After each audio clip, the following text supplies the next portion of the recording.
So, ako nga pala si Teacher Aya, ang inyong guro sa JMRC. So, before we begin, let's have a prayer first. So, sino sa inyo ang gustong mag-lead sa prayer? Okay, Nicole. Please stand up, everyone. So, in the name of the Father, the Son, the Holy Spirit.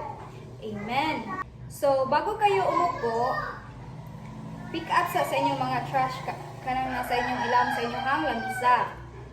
O i-arrange ang inyong mga lingkuranan. Salamat mga bata. So karon mag-attendance usata kung kinsa ba ninyo ang i-absent para may bawaan pod nato. Very good. Walay ni absent ninyo karon. So palakpakan natin ang ating mga sarili. Ngayon, nakoy gihanda nga box.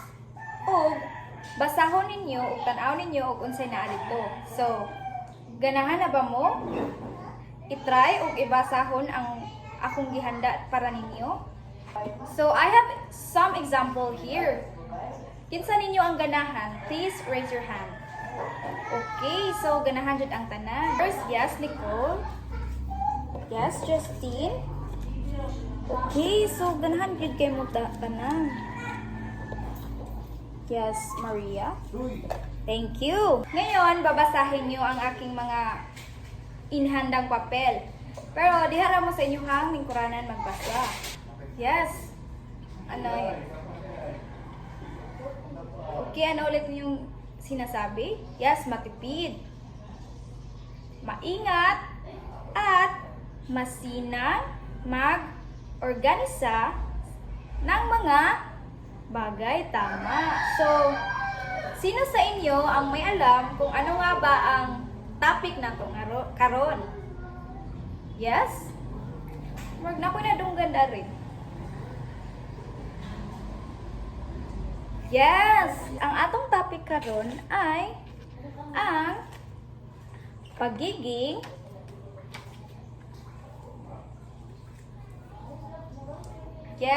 masino. So, kinsa man ninyo ang may idea kung unsa na ang masino? Okay, yes, Angel? Tama. Bigyan natin palakpak si Angel.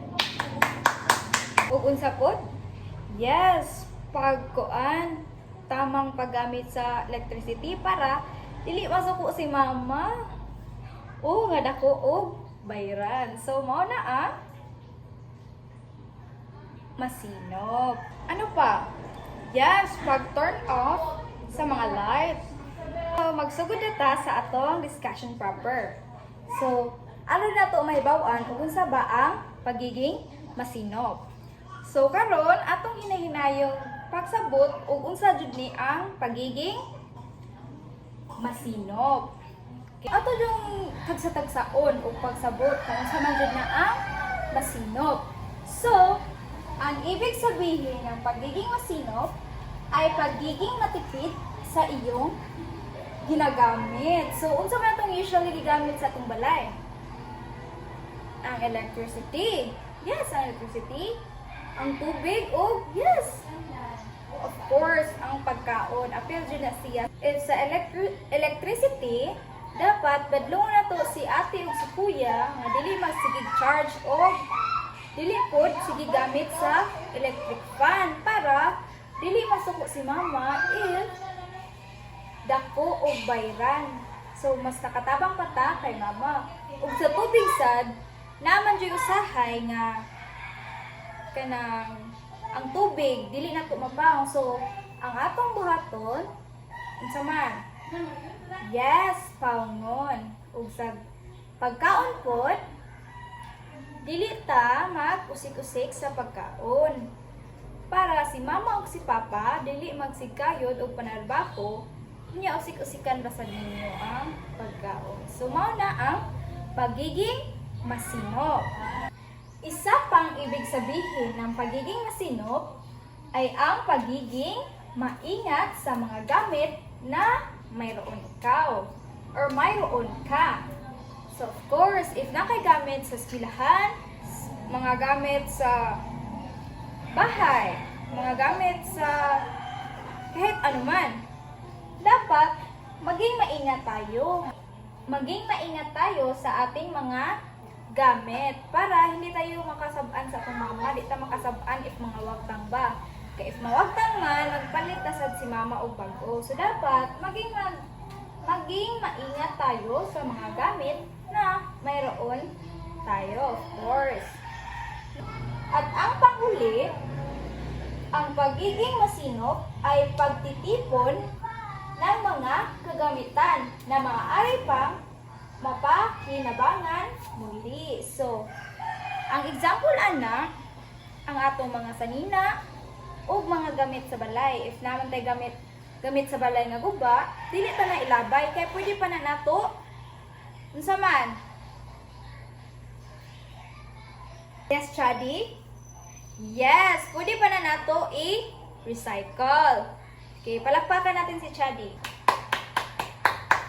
Okay, so sa gamit po nato, pwede po na nato pakinabangan. Gumikan sa pag-invest kay kanang mga gamit nato nga, for example, sa nina, di na nato magamit. Pwede na nato mahimong trapo, pwede nato ma-recycle, daghan naman kay mga tutorial sa YouTube, di ba? So, ang pagiging masinop ay hindi lamang sa pagtitipid sa mga bagay na ginagamit sa bahay, kundi ang pag-ingat din sa mga ito, of course.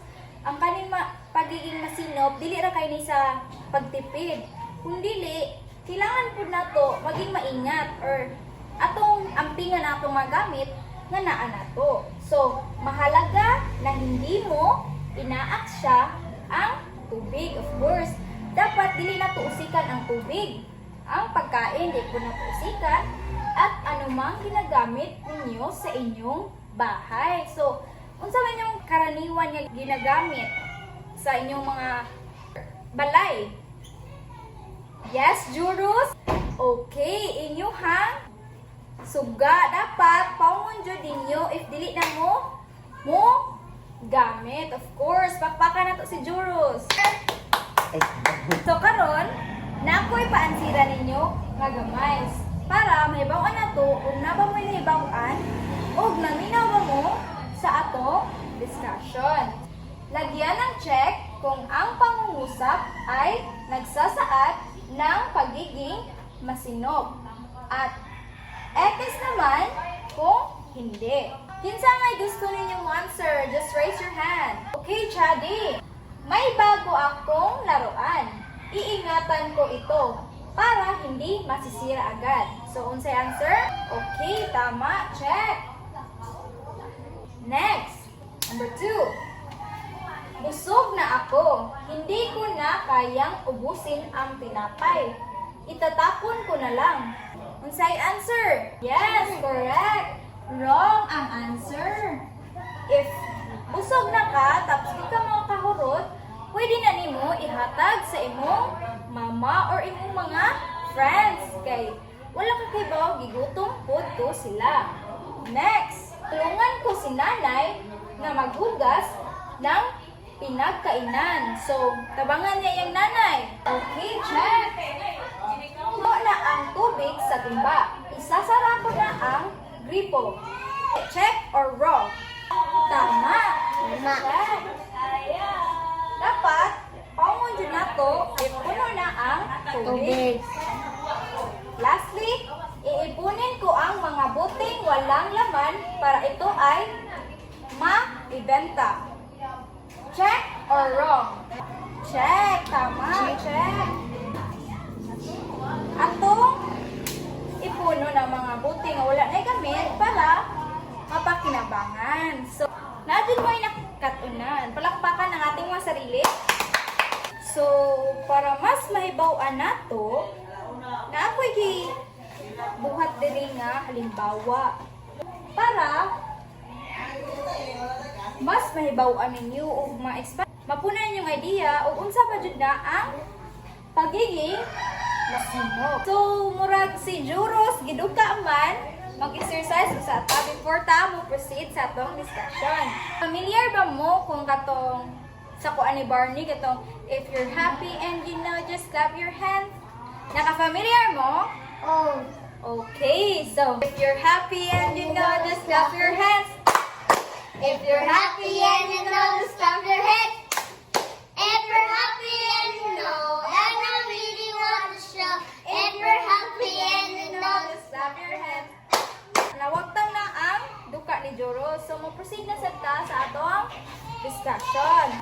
So, kinsa may gusto mo volunteer nga mobasa aning atong halimbawa karon? Iisa ang kamot.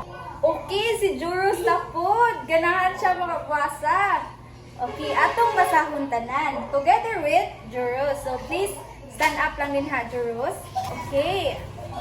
Basahon na nato. Si Maria ay may maliit na negosyo at nagsisimula siyang magbenta ng mga damit. So, si Maria daw na ay gamay nga negosyo. O yang gisugdan kini sa pagbenta sa mga gamit o mga salina. So, sa simula, hindi siya gumastos ng malaki sa mga gamit at materyales. Sa halip, bumili siya ng mga second-hand na gamit. So, unsa man yung mga second-hand nga atong mga mapalit? Isa na idea. Okay, Juros tapod. What about Chubby? Okay, so unsa? Yes, ang kaning mga second-hand, mo na itong gitawag nga ukay-ukay. At nilinis ng maayos para magamit pa. So, katong ukay-ukay nga yang ipalit, ang ilabhan para dili hugaw awon. So, bawat buwan, nagtatabi siya ng bahagi ng kaniyang kita para sa mga pangangailangan. So, sa iyang mga nanaginan siya, sa iyang ginagmay nga baligya, so, nagtabi si Maria para if na siya yung mga pangangailangan, mapalit niya at hindi agad gumastos sa mga bagay na hindi mahalaga. So, si Maria, wala siya nagastos sa mga bagay na dili importante. Dahil sa pagiging masinop, unti-unting lumago ang kaniyang negosyo at nakapag-ipon siya para sa mas malaking puhunan sa hinaharap. So, successful ang gibuhat ni Maria? Yes, tama, successful. Sundan ba ninyo si Maria nga magtipid siya para na siya'y kwarta? Yes, tama. Palakpakan natin ating mga sarili. Naiintindihan niyo ba mga bata? Okay, maraming salamat. So sa inyong takdang aralin, so kibaw naman mo og nasabtan na ninyo og unsa ang pagiging masinop. It's either pagtipid, pag-recycle, at iba pa. So sa inyong takdang aralin, mangita mo og mga things sa inyong balay or mga butang nga wala na nagamit og inyo na siyang i-recycle og himuon na ninyong something new. So mao na inyong takdang aralin.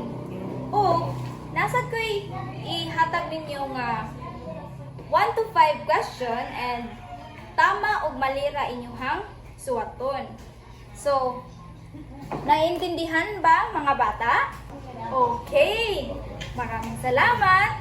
At doon nagtatapos ang ating klase ngayon. So, I hope na kamo mga bata na intindihan rin ninyo o unsa ang pagiging masinop. Before ta manguli, mag-attendance unsa ta kay basig na nilakaw kay napulan sa discussion.